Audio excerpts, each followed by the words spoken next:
Good morning.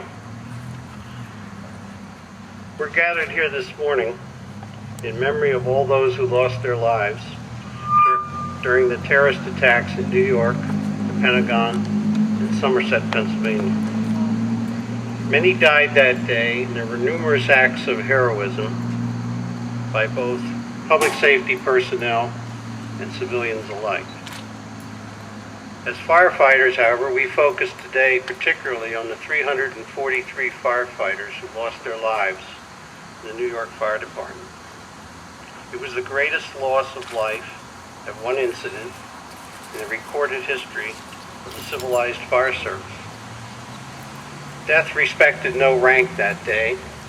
The deputy commissioner, the fire chief, the fire department chaplain, deputy chiefs, battalion chiefs, captains, lieutenants, and firefighters all perished in a catastrophic collapse of the Twin Towers. In addition, 96 fire apparatus were destroyed. The 4 rounds of 5 taps that you just heard on the bells signifies the time of the collapse of the South Tower at 9:59 a.m. This signal, the quadruple fives, is the code used on the New York Fire Department's bell alarm system to denote a line of duty death. The bell will be rung again at 10:28, the collapse of the North Tower. In between, we will have remarks from some of our honored guests, followed by the reading of the names of all 343 New York fire personnel who perished, the placing of the memorial leaf, and then a closing prayer. At this time, I would like to introduce some of our honored guests, some of whom will share a few thoughts with us. First, I would like to call upon our state senator, Michael ORourke. Mike.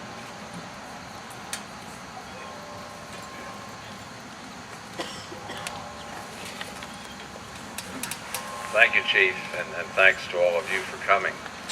I will be very, very brief. First of all, I can't believe it's 7 years ago that this tragedy happened. And if there's any little bit of good that it came from it, I think it's a new appreciation for what these fine young men do day in and day out. We take you for granted. We just expect that you'll be there when you're needed. And I think that this event made everybody realize that we owe you a tremendous debt of gratitude for the sacrifices that you make. So, all I'm here to do is to say 2 words. Thank you. And I know our pastor will ask for God's blessing because we all need that as well. Thank you.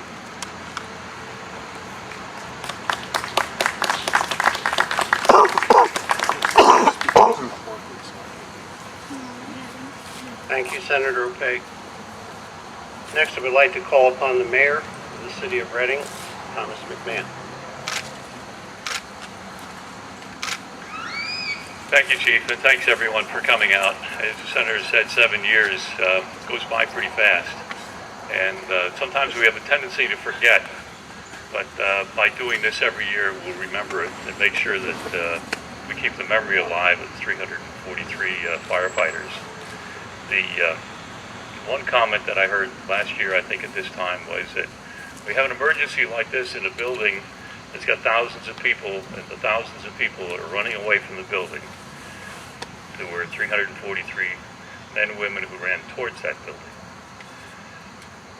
2,974 fatalities, 246 on 4 planes from which there were no survivors, 2,603 in New York City in the towers and on the ground, and 125 at the Pentagon.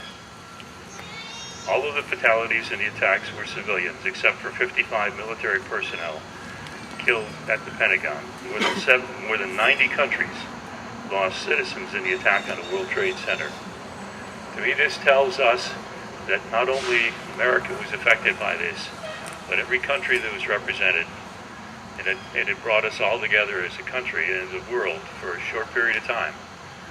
It didn't last as long as it should have, because I think people started to forget.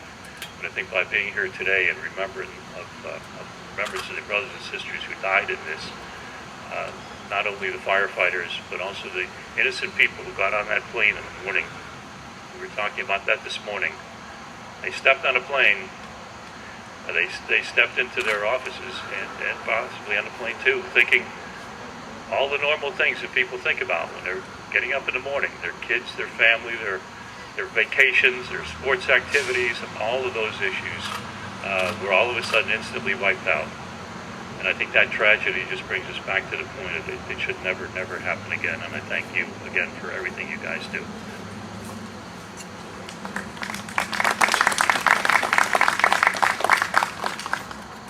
Thank you, Mayor.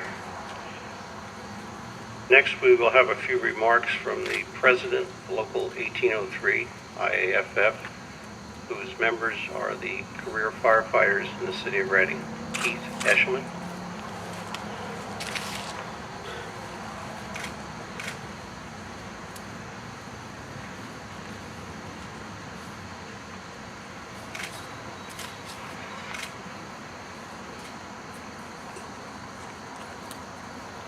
Good morning. I'd like to thank the Honorable Mayor Tom McMahon, Chief William H. Ferreira, and distinguished guests, and for all you who come out to this service to honor and remember the heroes who made the supreme sacrifice 7 years ago, on September 11th, 2001.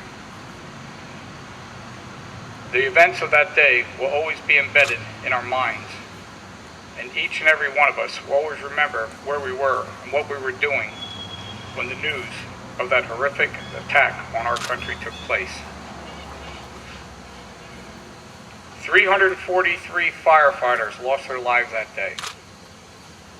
343 firefighters never returned home to their families. 343 brothers who we think of every day when we answer our calls. 343 firefighters, lives lost at just one call. More than doubles our entire department. And when I look over there, and there are brothers and sisters, those statistics send chills up and down my spine.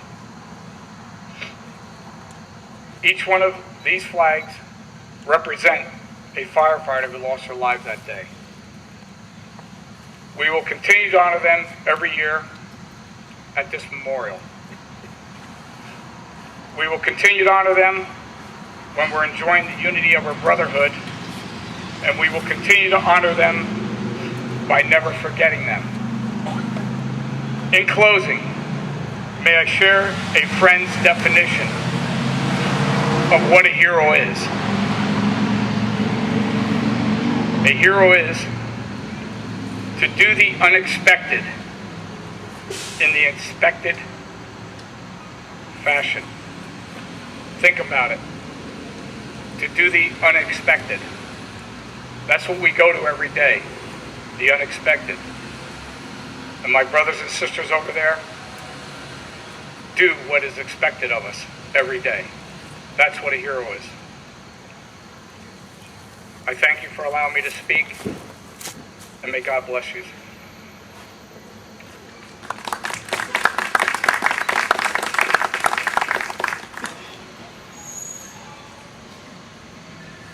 At this time, I would like to acknowledge the presence of some other guests. We have Marge Lawler with us this morning, representing Representative Tim Holden's office. Marge.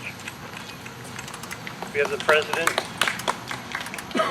of City Council, Vaughn Spencer. Councilman Dennis Sterner. And Councilman Stratton Marmaru. I apologize if I missed anyone else.